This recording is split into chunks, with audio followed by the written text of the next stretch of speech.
오늘은 하나님께서 가장 즐거워하시고 또 행복해하시고 영광을 받으시는 일이 뭔가를 생각해보고 그것을 우리가 실천해 보려고 합니다. 그것은 바로 세계 선교입니다.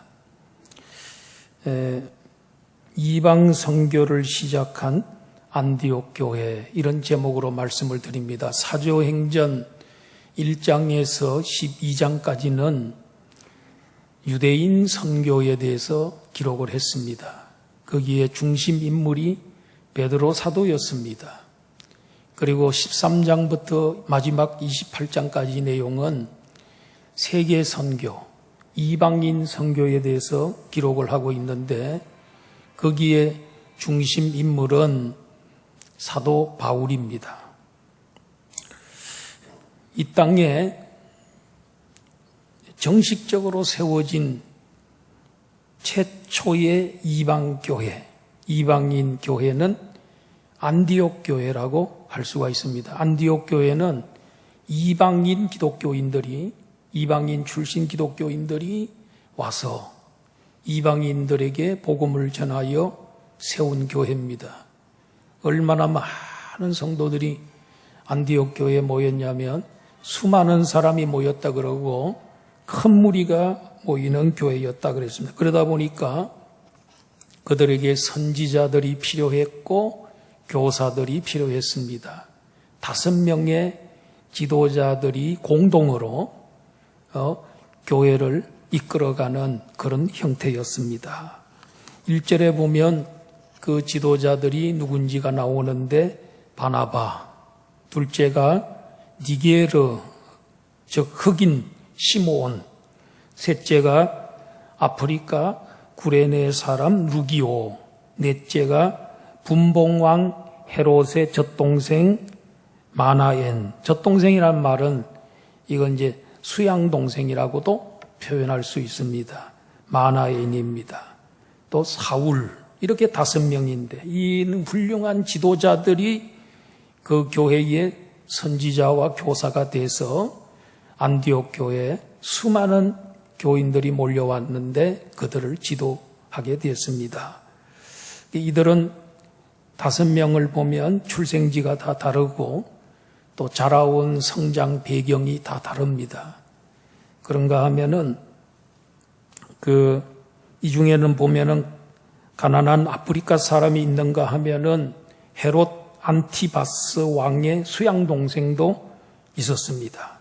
교육 수준도 차이가 있습니다. 바울 사도 같은 분은 당대의 최고의 율법학자였던 가말리엘이라는 그 율법학자 밑에서 공부를 했던 문화생이었음을 알 수가 있습니다. 그래서 당대 사회적으로 최고의 엘리트가 사울이었지요. 그런데 이들은 이렇게 다양한 배경을 갖고 있음에도 불구하고 또 성장 배경을 자랑하거나 또 무슨 출생 지역을 자랑하거나 또 학벌을 나타내거나 그런 일이 전혀 없었습니다. 주님 앞에 자신을 낮추고 겸손하게 주님을, 교회를 섬겼습니다. 어떻게 알 수 있냐면 2절에 보니까 주를 섬겨 금식할 때에 그랬습니다. 여러분, 이 왕족 출신이고 또 부요하고 그리고 당대의 사회적으로 엘리트였는데 이런 사람들이 무슨 금식할 이유가 뭐가 있나요? 그리고 이 안디옥 교회는 날마다 성장하여 큰 무리가 출석했고 또 세상 불신자들로부터 그리스도인이다, 예수 그리스도에게 속한 자다, 그리스도의 사람이다, 작은 그리스도다 하는 인정을 받았던 그런 교회였습니다. 편안하고 화평하고 하나로 뭉쳐진 교회인데 아무런 문제가 없는데 금식 기도하면서 주를 섬겼다 그랬어요. 보통 금식 기도는 언제 합니까? 금식 기도는 큰 죄를 짓고 하나님 앞에 회개할 때 금식 기도하지요. 또 큰 일을 행하는데 능력이 없어. 하나님께서 능력 주셔야 됩니다 하고 기도할 때가 있지요. 그 어떤 큰 시련과 고난 속에서 하나님의 긍휼을 바랄 때 금식 기도합니다. 또 그리고 큰 직분을, 중요한 직분을 맡으려고 할 때 감당할 힘이 없어, 자신이 없어. 그럴 때 금식할 때가 있습니다. 그런데 안디옥 교회는 그런 이유가 있어서 금식 기도한 게 아니고, 이 교회는 성령님이 금식하도록 몰아가셨어요. 자기 스스로 자진해서 금식하는 거지요. 하나님께서는 그 교회를 크게 사용하시려고, 큰 복을 주시려고 금식 기도하도록 강권적으로 몰아가신 것입니다. 성경을 보면은 하나님께서는 성도들에게 좋은 것을 주실 때, 아주 귀한 복을 주실 때는 항상 기도의 그릇을 준비하고, 기도의 그릇을 준비된 다음에 쏟아부어 주는 걸 볼 수가 있어요. 그 그릇 위에 복을 주는 걸 볼 수 있습니다. 한나는 자식이 없어서 그렇게 구박을 당하고 그렇게 했는데, 그가 성소에 올라가서 기도하고 마음을 토하고 눈물로 기도하고 그렇게 기도했더니 사무엘이라는 그 귀한 아들을 하나님께서 선물로 그의 손에 주셨던 것을 볼 수 있어요. 모세도 시내산에 올라가서 40일 동안 금식했을 때 하나님께서 그에게 율법을 주시고 또 그에게 성막 설계도를 하나님께서 허락해 주셨습니다.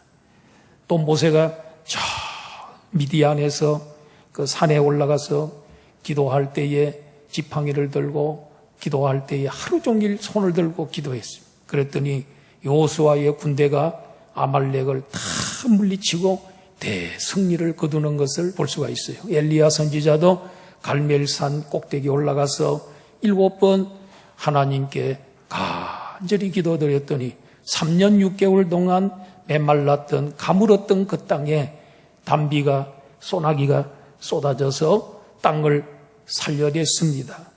기도하는 손에 생명의 소낙비를 하나님이 선물로 주신 줄로 믿습니다.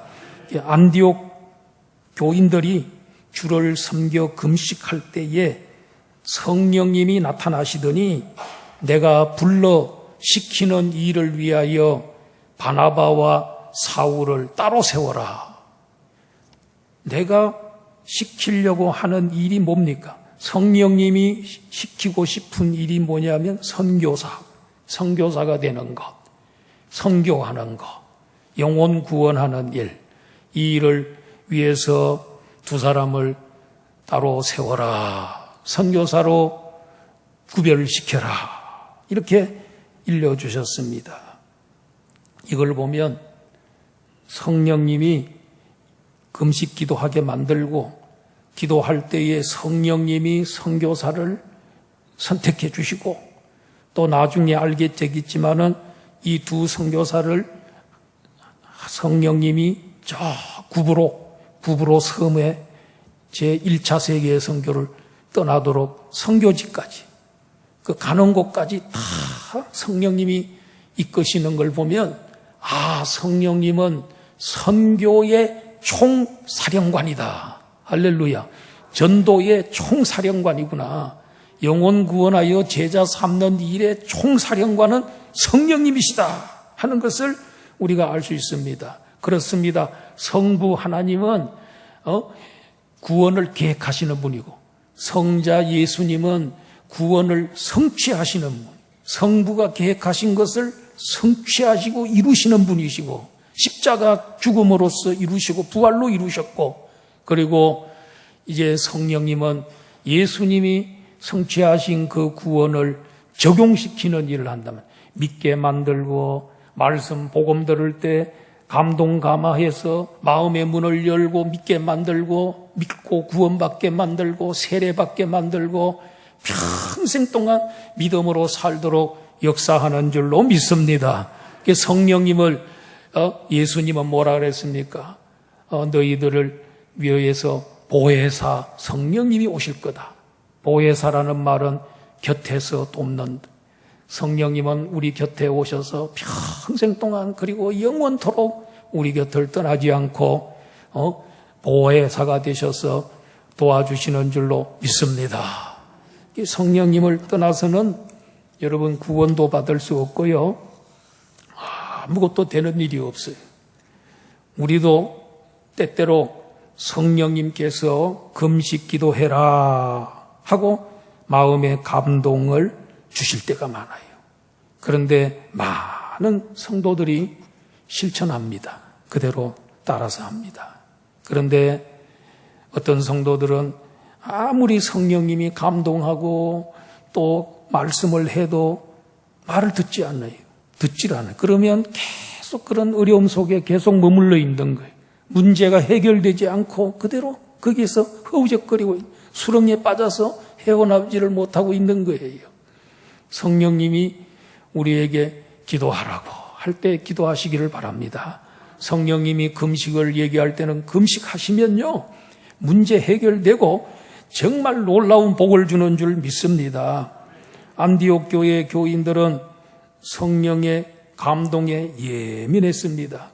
영적으로 둔감하지 않았습니다.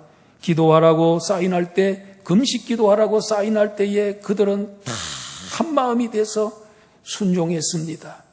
그럴 때 그 교회를 선교하는 교회, 우리 기독교 역사의 최초의 선교사 파송교회, 그리고 최초의 선교사 바나바와 사울이라고 하는 이 두 사람을 보내게 되는 그런 교회가 된 줄로 믿습니다. 바나바와 사울은 참 훌륭한 인물들이었습니다. 교회에서 그저 검증된 사역자들입니다. 실력도 있을 뿐만 아니라 사역의 열매가 있었습니다. 왜냐하면 이 두 사람이 안디옥에서 1년 동안 큰 무리를 가르쳤더니 그 큰 무리가 다 변화됐는데 어떻게 변화됐습니까? 세상 믿지 않는 불신자들로부터 그리스도인이다. 저들이야말로 진짜 그리스도인이다. 그리스도를 닮은 자요, 작은 그리스도요, 그리스도에게 속한 자요, 정말 그리스도인이다. 이런 그 인정을 그들 세상 사람들에게 받게 될 정도로 교육을 잘 시켰다는 거예요. 역시 보면 선교사는 참 이 교회에서 잘하는 사람, 사역 잘하는 사람이 선교사로 가야 됩니다. 부교역자 잘하는 사람이 선교사로 가야 됩니다. 담임 목사 잘하는 사람이 선교사로 가면 역시 여기 안에서 잘하는 사람, 밖에서도 잘하는, 국내에서 잘하는 사람, 국외에서도 잘하는 줄로 믿습니다. 그렇기 때문에 실력 있고 또 훈련 잘 받고 사역의 열매가 있는 사람이 선교사로 가야 되는 거예요. 삐리삐리하고 게으름 피고 불순종하고 기도 생활도 안 하고 그런 사람들은 선교지에 가도 별 볼 일 없습니다. 그래서 정말 인정받은 두 사람, 바울과 바나바와 사울이라는 안디옥 교회 5명의 지도자 가운데서도 탑입니다. 탑. 이 두 사람을 하나님께서 선교사로 보내라 하고 성령님이 지시해 주셨어요. 그래서 계속 금식 기도하는 중에 두 사람에게 안수하여서 선교사로 드디어 파송하게 됩니다. 안수는 중요한 직임을 받는 자에게 공식적으로 인정하는 의식이죠. 그런데 안수받는데 안수만 받을 뿐만 아니라 권능도 받습니다. 목사 안수, 장로 안수, 시무집사 안수가 있고 선교사 파송 안수가 있습니다. 1998년도 12월 20일에 김신환 선교사님 파송 예배를 우리 교회에서 드렸습니다. 총회 세계 선교회, 즉 GMS에서 그 임원들이 나오셔서 선교사님에게 설교도 하고 또 파송장도 주고 안수도 하고, 김 선교사님은 우리 안양 북부교회 선교사이면서 또 GMS 총례 세계 선교회 소속 선교사도 되는 것입니다.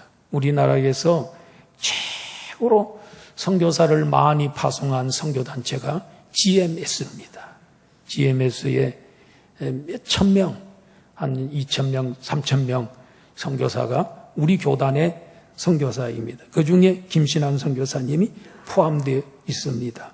그리고 그날 안수도 받았을 뿐만 아니라 선교사님이 또 성령 권능도 받았을 겁니다.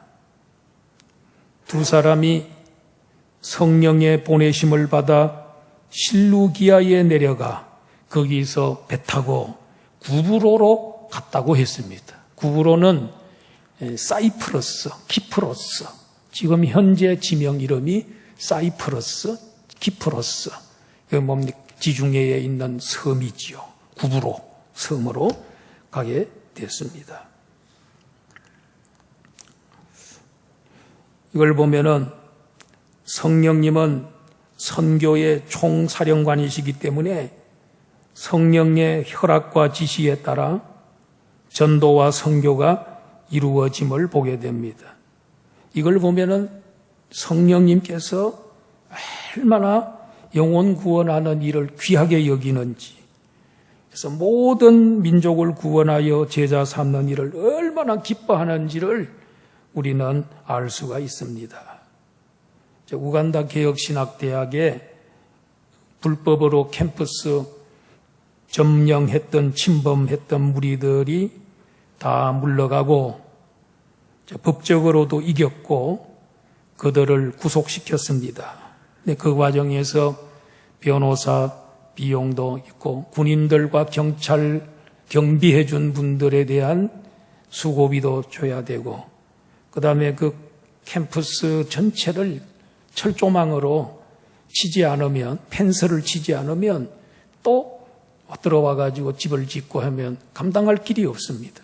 그 나라는 일단 철조망만 쳐놓으면, 철조망 쳐놨는데 들어오면 총을 쏴서 죽여도 할 말이 없답니다. 그런데 그래서 철조망 비용도 들어가고, 우리 온 나라 선교의 회원교회가 한 10여 개 교회가 되는데 이 교회들이 선교비를 모아서 한 달에 420만 원씩 우간다 신학생들을 위해서 보내줍니다. 근데 그것도 참 빠듯해요. 우리 교회에서는 54만 원씩 지금 매달 나가고 있는데 빠듯해요. 그런데 이런 사건이 터지면서 얼마 전까지 3천만 원을 보내달라는 거야. 그래가지고 어떤 교회가 2천만 원 내고 1,000만 원은 또 우리 교회와 우리 이사들이 또 모여서 3천만 원을 보내줬어요. 그런데 이번에 또 1,800만 원을 꼭 보내달라는 거예요. 김신환 선교사님 문자 와가지고 목사님 9월 말까지 안 보내주면 큰일 나니까 보내달라는 거예요. 그래서 제가 이사장이기 때문에 책임이 저한테 다 있기 때문에 제가 기도하면서 하나님 또 1,800만 원 만들어야 되는데 어떻게 하면 좋겠습니까? 하고 제가 기도하는 중에 이것을 너 혼자만 끙끙 앓지 말고 이 사정 얘기를 다 이사들에게 알리고 또 전화도 하고 그렇게 하라는 감동이 오시면서 저에게 어떤 감동을 주냐면은 마태복음 6장 21절 말씀에 보면은 내 보물이 있는 곳에 내 마음이 있느니라 하는 주님의 말씀. 내 보물이 있는 곳에 내 마음이 있다. 그러니까 이 우간다 개혁신학 대학을 위해서 이 어려울 때 헌금하는 사람, 즉 보물이 가면, 헌금이 가면 마음도 같이 가는구나. 그 신학교를 사랑하게 되고 신학교를 위해서 기도하게 되고 관심과 애정을 갖게 되는구나 하는 마음이 들어서 제가 이제 문자를 쫙 넣고 전화를 걸면서 사실 이렇게 1,800만 원을 만들어야 되는데 우리 안양 북부교회는 몇백을 했습니다. 그리고 이사장 개인적으로 개인 돈으로 또 수십만 원을 보냈다. 자, 그러니 우리 모두 같이 힘을 합쳐보자. 그랬더니 제가 개인 돈으로 수십만 원을 보냈다 그러니까 거기에 감동을 받았는지 또 어떤 목사님은 100만 원 하겠습니다. 또 100만 원 하겠습니다. 50만 원 하겠습니다. 이래가지고 모았는데요. 여러분, 또 거기 회계 장로님이 나 500을 하겠습니다. 또 어떤 교회는 1,000만 원을 하겠습니다. 이래가지고 다 모았는데 1,800만 원, 1,500, 1,800만 원인가? 하여튼 그걸 다 보내고 또 어떻게 됐냐면 나머지 한 2, 300이 남았어요. 할렐루야. 얼마나 감사해요. 그러니까 우리 선교하자. 선교하자. 우리 마음이 보물 있는 곳에 내 마음이 있다. 그래야 제가 기도하는 중에 어떤 감동이 오냐면 이분들이 돈을 안 내면 헌금을 안 하면 이 신학교에 대한 관심도 멀어지고 또 사랑하는 마음도 없어질 것 같아. 그러니까 자꾸 돈을 보내다 보면 우간다 신학교에도 가보고 싶고 또 마음이 늘 거기에 있어서 물질이 가 있기 때문에 기도하게 되고 이렇게 된다는 그런 감동이 와서 그렇게 했더니 여러분 다 보내고도 한 2, 300만 원이 남는, 물론 그것도 다 이제 계속 들어갑니다. 이제 한강에 돌 집어넣깁니다. 그런데 그래도 숨통이 이게 좀 숨을 쉴 수 있는 그런 급한 불은 좀 껐다. 이런 생각이 참 들었습니다, 여러분. 그래서 바울 사도도 보면은 이 선교가 참 중요한 거기 때문에 예루살렘 교회가 흉년으로 인해서 교인들이 가난하여 어려움을 겪고 있을 때에 그 아가야 지역과 또 마게도냐 지역에 있는 교회들에게 바울 사도가 다니면서 우리 모교회 예루살렘 교회가 흉년이 들어서 어려움을 겪으니까 우리 다 찬조합시다. 우리 구제헌금 모읍시다. 이래가지고 빌립보 교회가 모아준 거, 이런 또 안디옥 교회가 모아진 거, 이런 걸 예루살렘 교회에 전달했다는 것을 지난주에도 우리가 설교를 통해서 알 수가 있지 않습니까? 그러다 보니까 이렇게 서로 주고받다 보니까 교제가 이루어지고 서로 사랑하게 되고 또 운명 공동체가 되고 그렇게 되는 게 아니겠습니까? 어떤 교회는 교회 건축을 하는데 다른 교회 장로님이 수십억을 헌금을 해서 교회 건축을 쉽게 완공을 했다는 거예요. 그런데 어떤 교회를 보면은 정말 외부에서 한 푼도 안 도와주는 그냥 그 가난한 성도들이 전부 이렇게 눈물로 기도하고 열심히 돈을 벌어서 오랜 세월이 걸려서 완공을 하고 헌당을 하는 그런 교회도 있어요. 그런데 나중에 보면은 어느 교회 교인들이 교회를 더 아끼고 사랑할까요? 여러분, 어려운 중에 그냥 성도들이 조금씩 정성껏 모아서 헌금한 교회, 그 교회 성도들은 교회를 사랑하는 마음이 있어요. 교회를 더 아껴요. 그런데 누가 다 해줘버리면은, 물론 그것도 은혜입니다. 그것도 축복입니다. 그런 축복이 안양 북부교회도 있을지어다. 할렐루야. 아멘.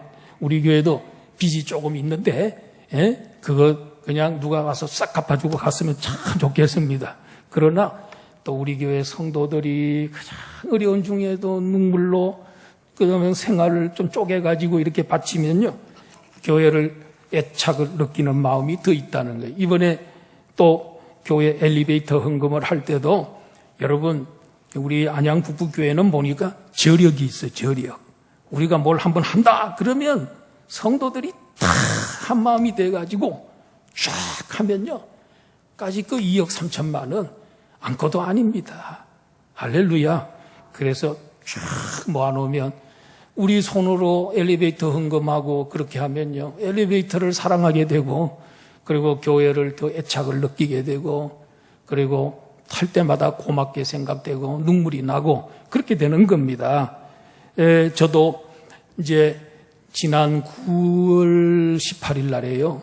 9월 18일 날에 온나라 선교회 이사회를 저 여의도의 그 순복음 교회 바로 정문 앞에 딱 길 건너면 켄싱턴이라고 하는 호텔이 있습니다.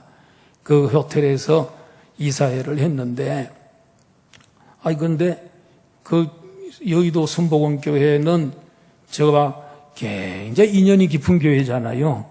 여러분 저 얘기 많이 들으셨겠지만은 고등학교 2학년 때에 저 서대문 사거리에 교회가 있을 때 아직 여의도 순복음 교회 그냥 땅만 사놓고 교회를 건축원금을 모금하고 있을 때 그때에 이제 부흥회를 했어요. 신영균 목사님이 부흥회를 하는데 제가 부로동에 살았는데 우리 교회 김건태 목사님하고 그땐 청년이죠. 형님하고 둘이 이제 가가지고 은혜를 받으러 간 거예요. 그날 밤에 은혜 많이 받았어요. 건축원금 작정을 한다는 거예요. 그래가지고 저는 돈이 없어서 집에 갈 차비만 남겨놓고 헌금을 다 틀어서 헌금했습니다. 자그마치 그때가 1967, 8, 9년 뭐 그때쯤이 됐는데 얼마를 헌금했냐면 어마어마한 돈을 헌금했습니다. 제가 15원을 했습니다. 15원 헌금을 제가 했는데 그때로 봐서는 저로 봐서는 사실은 가지고 있는 거 전부를 드렸다고 볼 수 있어요. 그래가지고 그 후에 여의도에 순복음 중앙교회가 탁 세워졌어요. 그리고 그 교회가 지금은 세계 최고의 교회입니다. 최고로 성도가 많이 모이는 54만 명이 모이는 교회가 된 건 세계 최고의 교회입니다. 그리고 그 건물도 대단하죠. 그래서 지금 저는 순복음 교회를 지나갈 때마다 내 돈이 들어갔다. 그 다음에 내가 기도해서 저 세워진 교회다. 그렇게 부흥된 교회다. 하는 그런 생각이 들어요. 그러니까 내가 보물을 거기에다가 넣었더니 그 보물 있는 곳에 내 마음이 있어서 저는 여의도 순복음 교회를 볼 때마다 감사하고 정말 그 목사님들을 존경하고 저는 그들을 좋아합니다. 세상 어떤 사람들은 뭐 굉장히 욕하고 그런 데도 있지만 아닙니다. 정말 제가 사랑하는 교회입니다. 왜냐하면 내가 헌금한 교회입니다. 그렇기 때문에 참 애정이 갑니다, 여러분. 자, 이렇게 성교하는 것을 하나님께서 참 기뻐하시는 것 같아요. 그래서 제가 기도하면서 하나님 이 문제 좀 9월 말까지 이것을 해결해야 되는데 교회들마다 지금 최선을 다해서 헌금하고 또 그렇게 하는데 이거 어떻게 하면 좋겠습니까? 기도했더니 감동이 와서 감동된 대로 제가 얘기를 했더니 니도나도 목사님들, 이사들이 다 협조를 해서 돈을 이렇게 만들어냈습니다.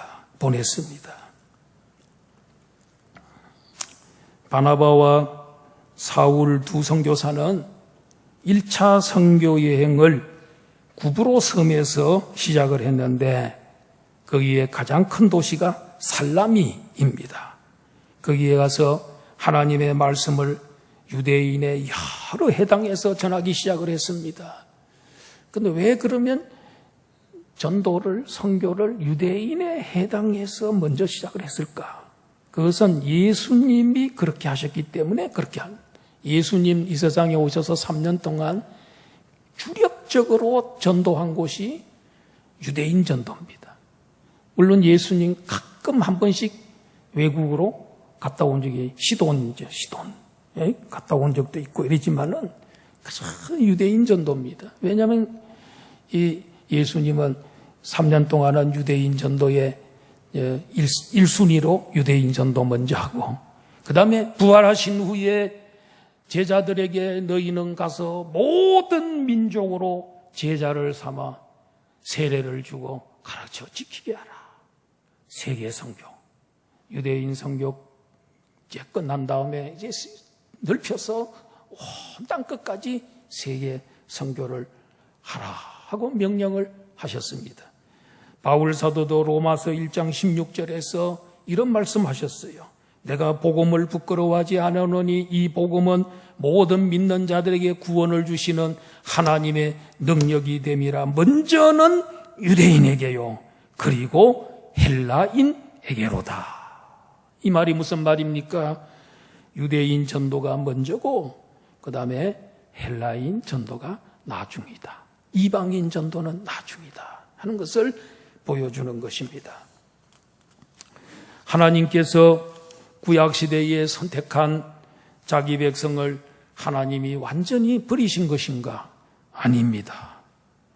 그들이 거부했을 때 이방인들이 믿고 돌아와서 구원 얻고 복을 받게 하여 유대인들로 하여금 시기나게 해서 종말에 유태민족들이 다 주님 앞으로 민족적인 회개운동이 일어나 돌아오고 난 다음에 예수님이 그때야 재림하겠다. 로마서의 뒷부분에서 그것을 약속하고 있어요.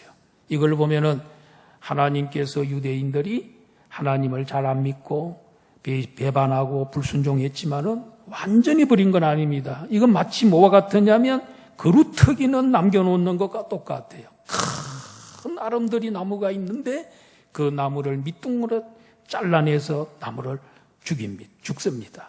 그런데 그 그루터기는 남아 있습니다. 그 나무의 뿌리에서 새싹이 나서 이게 큰 나무를 이룬다는 거예요. 즉 남겨놓는다는 거예요. 하나님께서는 심판하고 뭐 그렇게 하더라도 멸망시키는 것과 다 멸망시키는 것 같아도 아니요. 남겨놓는 게 있다는 거예요. 하나님께서 또 씨를 남겨놓는다는 거예요. 그게 남은 자 사상이거든요. 이렇게 하신다는 거예요. 그래서 유대인들에게 가서 복음을 전하게 됐습니다. 그런데 구브로 섬에서 두 선교사가 열심히 하나님의 말씀을 전하는데 거기에 바예수라는 유대인 거짓 선지자요 마술사를 만나게 된 것입니다. 선교를 가장 좋아하시는 분은 하나님이고 가장 싫어하는 자는 사탄입니다. 그러니까 선교의 현장에는 항상 사탄이 자기의 이 부하들을 거기에 투입을 시키는 것입니다. 사탄의 세계에도 위계 질서가 있고요. 다 질서가 있고 체계가 있습니다. 사탄이 있습니다. 그리고 그 밑에 간부급이 있는데 새 간부가 누굽니까? 바다에서 올라온 짐승. 이것은 정권이고 국가 권세입니다. 불신 국가 권세가 교회를 탄압하고 교회를 막 억압하고 이러지 않습니까? 이런 것들이 첫 번째 짐승. 두 번째는 땅에서 올라온 짐승인데 거짓 선지자입니다. 이단들입니다. 그리고 마지막에는 음녀가 올라옵니다. 이 음녀는 음란한 여자입니다. 유혹합니다. 그리고 사람들로 하여금 정말 죄를 짓도록 이렇게 이끌어가는 욕망을 부추기고 그렇게 하는 존재가 있대. 이게 이제 그 밑에 사탄 밑에 이 삼총사 딱 있어요. 그리고 그 밑에 이제 귀신들이 우글우글거리고 그 밑에 이제 귀신이 운영하고 있는 뭐 마술사, 박수무당, 무당, 점쟁이, 또 거짓 철학자들, 거짓 학자들, 뭐 이런 것들이 전부 그 졸개들로 거기에 있는 이런 체계를 또 사탄의 세계에도 갖고 있다는 것입니다. 그런데 여러분 이 마술을 하는 사람인데 여러분 우리가 TV에 보면은 마술사가 쫙 나와서 뭐 사람들을 막 그렇게 깜짝깜짝 놀라게 만들고 아주 신비롭게 만들고 그렇게 하는데 여러분 저는 마술은 하지 말아야 된다. 교회에서 마술이라는 그 자체가 뭐냐면 속임입니다. 전부 속임인데 고도의 지식과 기술을 가지고 사람의 눈속임을 하는 것입니다. 막 여자를 통에 집어넣는데 톱으로 켰는데도 살아나와 어디가 없어. 그리고 살아나와 있어 다른데 이거 참 속임수거든요. 그런데다가 이 바 예수는 또 거짓 선지자예요. 그러니 이 사람이 막 구브로 섬에서는 최고의 선지자, 참선지자 노릇을 하고, 그리고 그의 말에 사람들이 다 복종하고, 뭐 그 앞에 다 구부러지는 거죠. 그런데 총독, 로마의 총독마저도 그 사람을 인정해 주죠.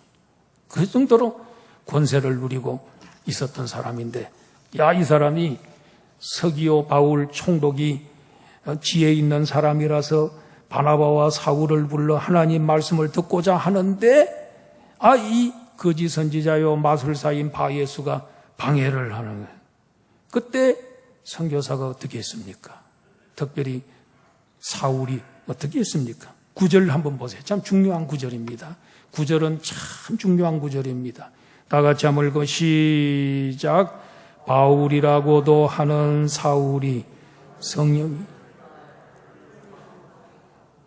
그를 주목하고.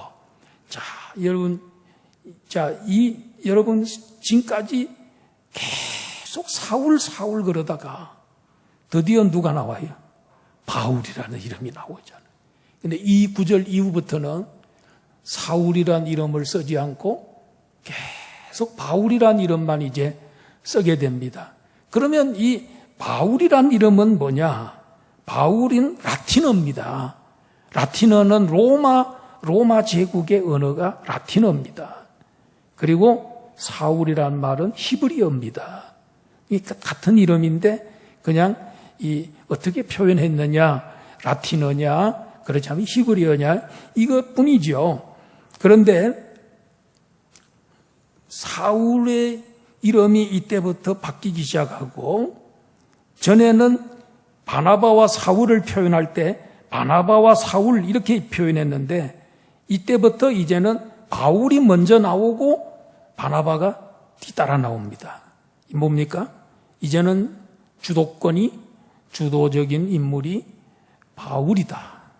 바나바보다도 오히려 바울이 될 것이고, 그래서 13장부터 28장까지는 이건 전부 세계 선교, 이방 선교의 주동자는, 중심 인물은 바울 사도다 하는 것을 이 사도행전은 계속해서 그 이야기를 하고 있습니다. 그래서 이 바울이 바 예수를 향해서 소리를 질렀습니다. 10절과 11절의 내용을 보니까 모든 거짓과 악행이 가득한 자요, 마귀의 자식이요, 모든 의의 원수요, 주의 바른 길을 굳게 하는 자다. 우리가 볼 때 뭐 거짓 선지자고 마술사인데 그 사람이 뭐 그렇게 큰 죄 지었나? 그런데 보니까 바울이 얼마나 조목조목 얘기하는데 어마어마한 죄를 짓고 있는 겁니다. 이게 마귀의 자식이라는 거예요. 그리고 의의 원수라는 거예요. 그리고 주의 길을, 바른 길을 굳게 만드는 자라는 거예요. 그리고 모든 거짓과 악행이 가득한 자라는 거예요. 바울을 만나기 전에는 이런 사람인 줄 몰랐지. 근데 바울 사도가 다 공포해서 온 구바로 사람들이 그렇게 나쁜 사람이었는데 가면을 쓰고 선한 사람인 것처럼 참선지자처럼 대접받았구나 하는 것을 알게 되었습니다. 그러면서 뭐라 그럽니까? 주님이 너를 맹인이 되게 할 거다. 얼마 동안 해를 보지 못하게 된다 했더니 안개와 어두움이 그를 덮쳐서 그가 완전히 맹인이 돼버리고 말았다는 것입니다. 총독이 이 기적, 이 광경을 보더니 주님을 믿게 됐고, 그리고 주의 가르치심을 놀랍게 여겼다 하는 것이 오늘 본문의 이야기입니다. 성도 여러분, 성삼위 우리 하나님께서 가장 좋아하시는 게 뭘까요? 그것은 선교하는 것, 영혼을 구원하여 제자 삼는 것입니다. 근데 선교는 누굴 통해서 하십니까? 금식하고 기도하는 그 성도를 통해서, 그 교회를 통해서 선교한다. 기도하는 교회를 통해서 선교한다는, 기도하는 만큼 하나님 앞에 선교가 잘 이루어지는 줄 믿습니다. 여러분, 우리들도 하나님 앞에 기도하면 하나님께서 우리를 크게 쓰실 줄로 믿습니다. 그래서 우리 안양북구교회는 영혼을 구원하여 제자 삼는 교회, 정말 하나님 앞에 쓰임받는 교회, 정말 세계 선교를 위해서, 영혼 구원을 위해서 쓰임받는 우리 안양북구교회가 되어야 되고 성도가 되어야 될 줄로 믿습니다. 이렇게 되기 위해서는 늘 기도하는 우리 복된 성도들이 다 되시기를 바랍니다.